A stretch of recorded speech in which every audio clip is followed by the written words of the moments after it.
আমরা দেখেছি বাংলাদেশের সাধারণ জনগণ ফ্যাসিবাদী অন্যায় এবং স্বৈরশাসনের বিরুদ্ধে সংগ্রাম করে বিজয় অর্জন করেছে।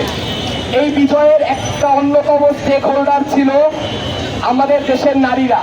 এই দেশের এই 50% বেশি যে জনগোষ্ঠী নারী, তাদেরকে আমরা যুগে যুগে সিস্টেমেটিক প্রক্রিয়ায় আমরা অবহেলিত হতে দেখেছি।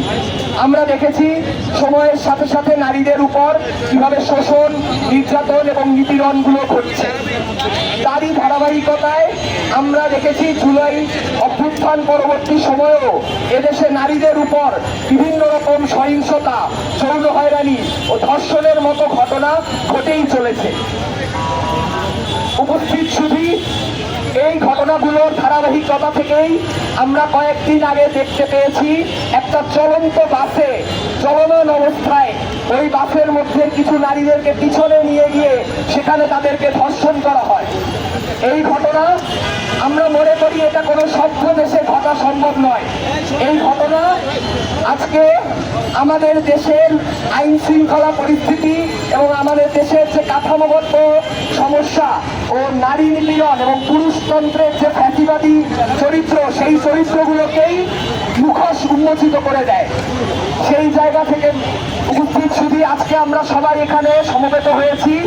আমাদের এখানে আসার লক্ষ্য হচ্ছে একটাই, এই ন্যাক্কারজনক ধর্ষণের ঘটনার বিরুদ্ধে আমাদের প্রতিবাদ জানানো। পাশাপাশি আমরা আজকে এইখান থেকে এই আশাবাদ ব্যক্ত করতে চাই যেন আমাদের দেশে এমন একটা ব্যবস্থা অর্জন করা সম্ভব হয় যেখানে নারীদের উপর এই নির্যাতন, নিষ্পেষণ, এই জাতীয় ব্যবস্থাগুলো আর থাকবে না।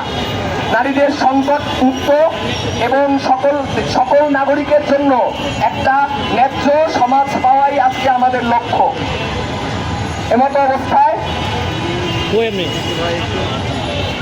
ও আচ্ছা, আমি এখানে আসি, দাঁড়ান, শুরু হয়ে গেছে তো, সময় ঠিক আছে, তাড়াতাড়ি আসি।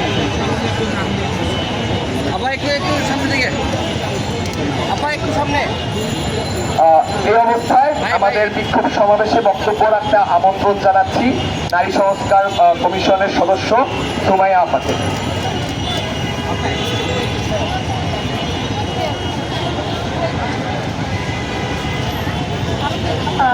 আমরা